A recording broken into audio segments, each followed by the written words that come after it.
I want to ask you something. Why do you lead?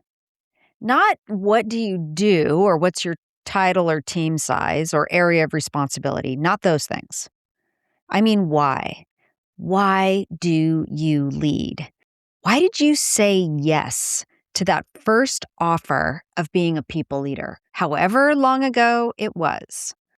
Beyond, the extra pay or prestige of a new role, who is the version of you that leads others through challenging moments and toward meaningful goals?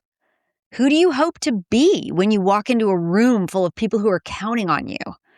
Think about it for a minute. A lot of leaders, really good leaders who are working hard and doing meaningful things, can't answer that question quickly. Not because they don't care, because either no one has ever asked them or they haven't sat down recently and thought about it. And because the pace of work makes it really easy to just keep moving without ever stopping to look at the compass, like to ask, wait, am I going in the right direction? Is this what I really want? Am I fulfilling my real purpose? Right? Those are the key questions.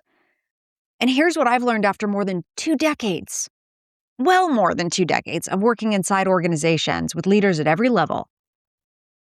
The leaders who thrive, not just perform, but genuinely thrive, right? Those ones we admire.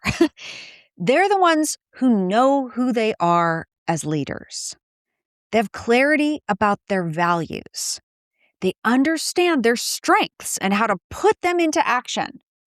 They know where they still need to grow, They know they got a pretty good view of some of their blind spots. And they can communicate those things to their teams, to their managers, even to themselves. They can keep themselves on track and do it with confidence. They have what I like to call a leadership identity, a clear leadership identity, and it's the foundation of everything. Today, we're going to talk about that. We're going to talk about what it is, why many leaders have never built that, what happens when you do, and how it becomes your inner compass. It keeps you true to yourself, no matter how chaotic the work gets. I'm Claire Laughlin. I'm so glad you're here. Welcome back to This Leader. So let's start here. What do I mean by leadership identity? Your leadership identity is your answer to the question, who am I as a leader and what do I stand for? It is not your job description. It doesn't come from your performance review. It's literally a dynamic, intentional articulation of at least 4 things that really do define and influence how you lead. First, it's your core values, what you believe in so deeply that you will not compromise on them even when things get hard. Okay, that's number 1. Then it's your strengths, the specific things you do better than almost anyone, the things that come naturally to you and that energize you when you use them. Your learning edges, that's the places where you're actively growing. The honest acknowledgement that great leaders, are always a work in progress. And your role requirements. And that's a really clear-eyed look at what your specific role demands for success right now in today's complex and uncertain environment. When you bring those 4 elements together into a single document, let's say a 1-pager that you can read and return to and even share with others, you will not believe it. Something really powerful happens. You're going to stop leading on instinct and you're going to start leading with intention. So I really want to be honest with you about why this matters so much, because it might sound just like a nice exercise to do. Oh, what fun, an introspective moment. It's a warm feeling, that'll fade as soon as Monday morning hits. But it's not that. Your leadership identity, if you do this well, it is a compass. And here's when you need it most. When you're in conflict and you don't know how to show up. Your values will lead the way. When you're overwhelmed and you can't figure out what to prioritize or where to put your focus, your role requirements, if you've done the work, will tell you. When your team is struggling and you're questioning whether you have what it takes to get through the moment, let me tell you, my friend, your strengths will remind you. And when you're frustrated with yourself or a challenge that you're facing, your learning edge will give you grace and direction at the same time. This one document, built with honesty and intention, it becomes your true north. And most leaders have never built it. So think about that for 1 second. You've probably spent years developing expertise in your field. You've attended trainings, you've read books, you've taken courses, and you know how to do the work. But when was the last time you sat down and said, wait, who am I in this work? What do I stand for? And what does my specific role truly require of me right now? Most leaders haven't done that work, not because they're lazy or incurious at all, right? But because they're not creating the space for it intentionally, right? And when I sit down and I build this with leaders, I'm going to tell you in a moment how I do that. But when I sit down and build this with leaders, the most common thing I hear is, wow, I never stopped to think about that before. And the second thing I hear is, gosh, I wish someone had asked me these questions 10 years ago. So there you have it. It's important work and it will fuel everything else. So if this is powerful, if knowing who you are as a leader is this foundational, why don't more leaders do this work? Well, I think it comes down to this. The work, right? The immediate demands never stop long enough to let you really pause and think about yourself. It's hard to carve out that time. You become a leader and you are immediately responsible for other people, their performance, their development, their problems, their growth. I mean, you are by definition outward facing from day one, right? When you lead other people, you need to figure out what those other people need. And also, let's just be honest, the culture of most organizations rewards that much more over the leader who really understands and can articulate their values, right? We celebrate the leader who's always available and always responsive and always solving problems. We promote the person who gets things done, even when getting things done comes at the expense of more thoughtful or strategic leadership activities. So you develop this habit, and it becomes deeply ingrained of putting yourself and your own development at the end of the list. And it feels right because it looks so selfless. It looks really like good leadership. But over time, if you don't know these things and you don't pay attention to your values, your strengths, your learning edge, and your role requirements, you drift slowly, quietly. Sometimes it's almost imperceptible away from the leader you set out to be or the leader you're capable of being. And you become the leader of urgency, right? You become the leader that the day demands of you instead of the leader that your role really demands of you. Okay. So one day you look up and you realize, whoa, I've been reacting so long. I can't remember the last time I felt like I was making a proactive leadership choice, right? I can't remember the last time I really knew that I was leading from my values instead of just towards someone else's emergency. This, my friend, is not a character flaw. It's what happens when things are urgent and you haven't defined your compass. I know this because I've lived it. And the day I finally stopped and asked myself the question I'd been avoiding, like, what do I actually want? Who am I trying to be? Well, that is the day that everything started to shift. I want to tell you what happened when I did this work myself fairly recently, because I want to be clear. I teach this stuff. I've taught it for years. I've taught communication and leadership and organizational dynamics and effectiveness for well over 2 decades. I know these frameworks inside and out, and it serves me. But time and again, I have to sit down and do the work myself, just like everyone else. And when I do, it is transformational. So let me tell you a little story. So I was fairly recently, I was in one of those seasons. Things were going fine. There was nothing wrong with how things were going, but I could feel a sense of discontent inside me. And I just knew this is a time. Something needs to shift. This is one of those moments when things are turning over, okay? So I'd spent decades inside organizations watching teams struggle, watching leaders drift, and watching the same patterns repeat themselves across industries and cultures and org charts. And that was my role, to help those things. And I love it. I mean, I had developed a body of work that I knew was genuinely powerful. And because I use it constantly and it works. And I've seen the transformation in teams over and over and over again.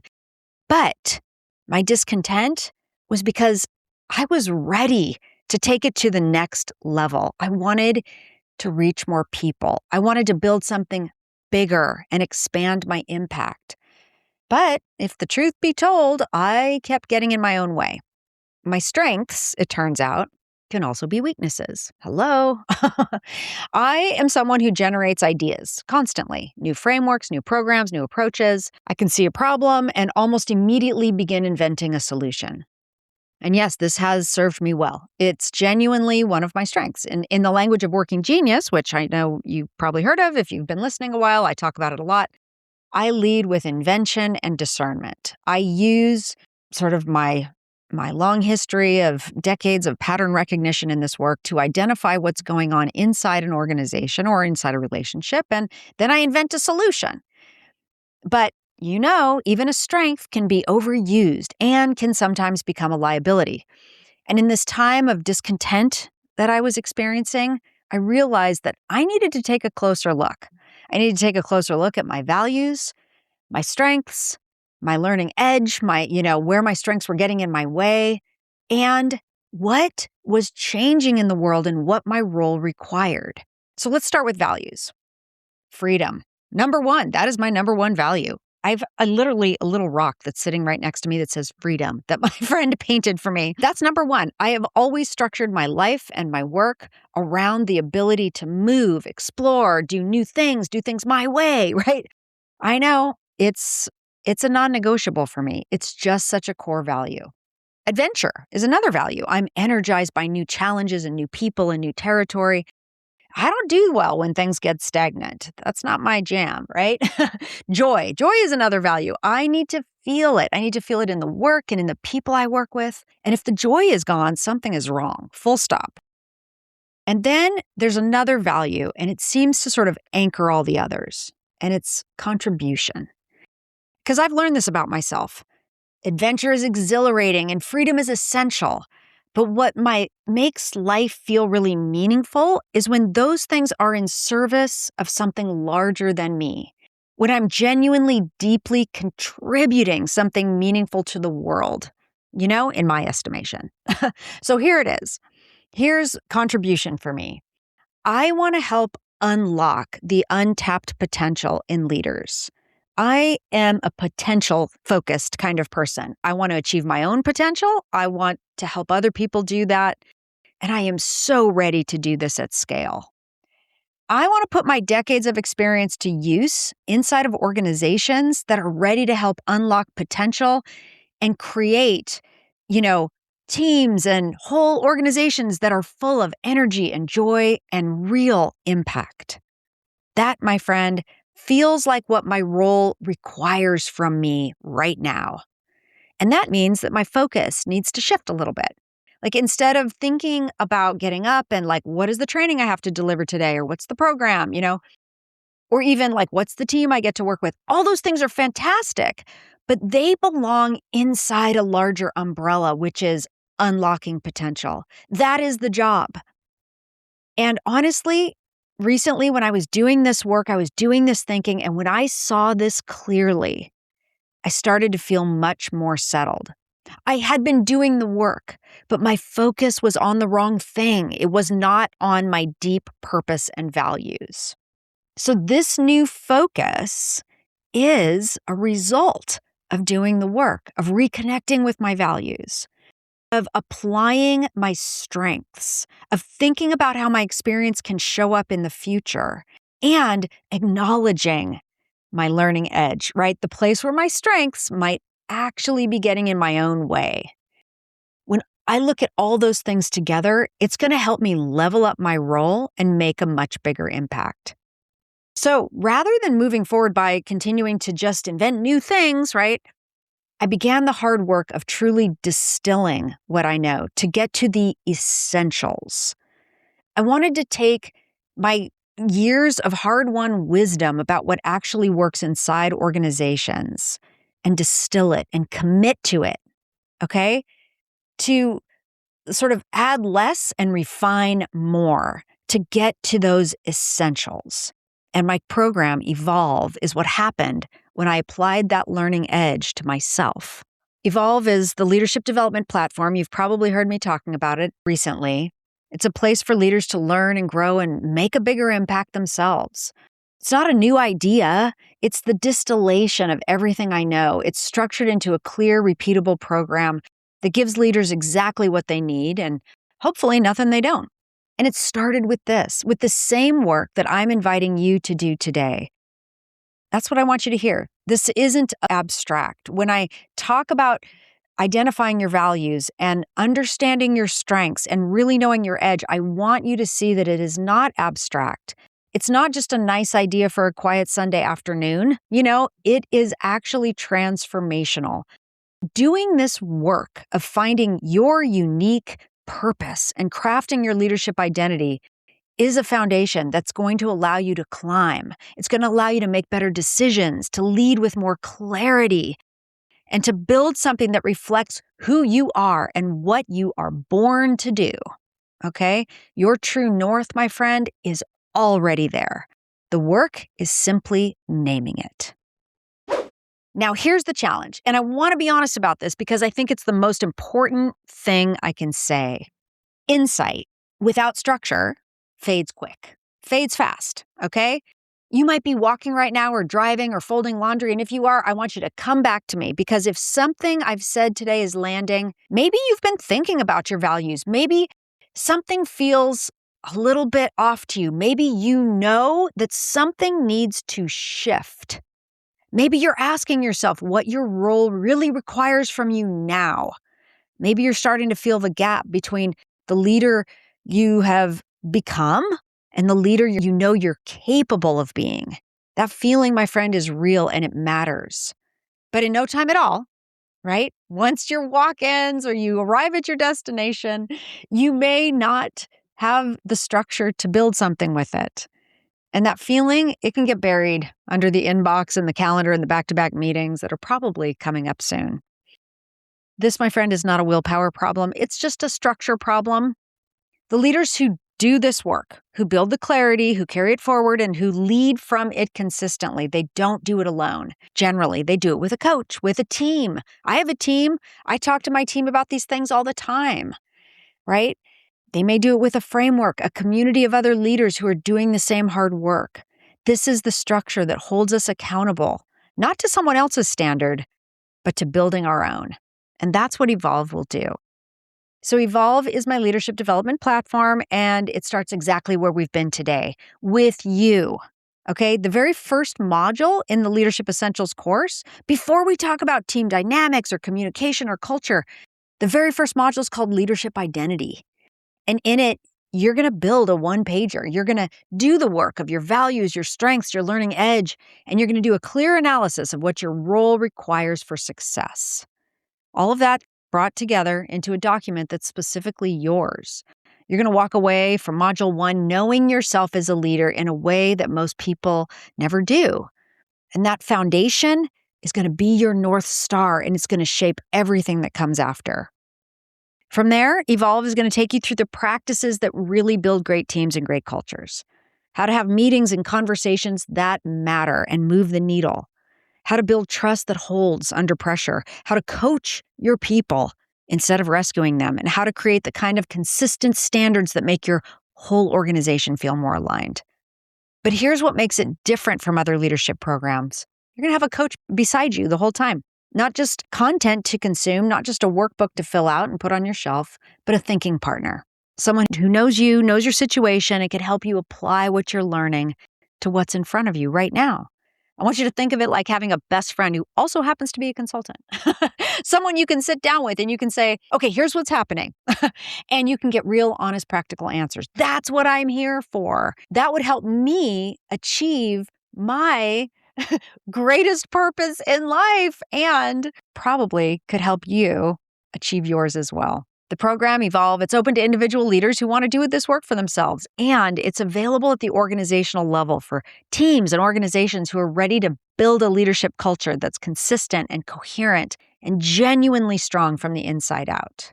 So, if today's episode resonated with you, remember that question I asked up top? Why do you lead? If that question is still sitting in your chest and it doesn't have a complete answer, I want to invite you to explore this some more. Go to clairelaughlin.com/evolve. read about the program. And if you want to talk first, if you're not sure whether it's right for you, I completely understand. I want you to do what's right for you. So just click the link on my website and schedule a consult with me. I'd be more than happy to talk it through with you. Okay. I would genuinely love to have that conversation. Because here's what I know. You probably did not become a leader just to survive the week. You became a leader to matter, to make a real difference in people's lives and in the organizations that you're a part of. Evolve is going to help you accelerate your impact dramatically. Let me close with this. I have a core belief, my friend, and it's this. This life we have, this is not a dress rehearsal. We got one life. We better make it count. And I, for one, I want to be in hot pursuit of achieving my potential. I'm not that interested in cruising, okay? I want to pursue it. And I think that's why you're here. I think that's why you're listening to a leadership podcast, if you're on a walk or a drive or in whatever pocket of time you've carved out to keep growing. You're already the kind of leader who cares and wants to make a difference. So the question I want to leave you with today is just this. Have you clarified the why? Because when you know the why, when you have clarity about who you are and what you stand for, the rest of it gets so much easier. The hard conversations, the difficult decisions, the days when nothing seems to go right, your true north will guide the way. So stick with me, my friend, and I'll see you next time on This Leader.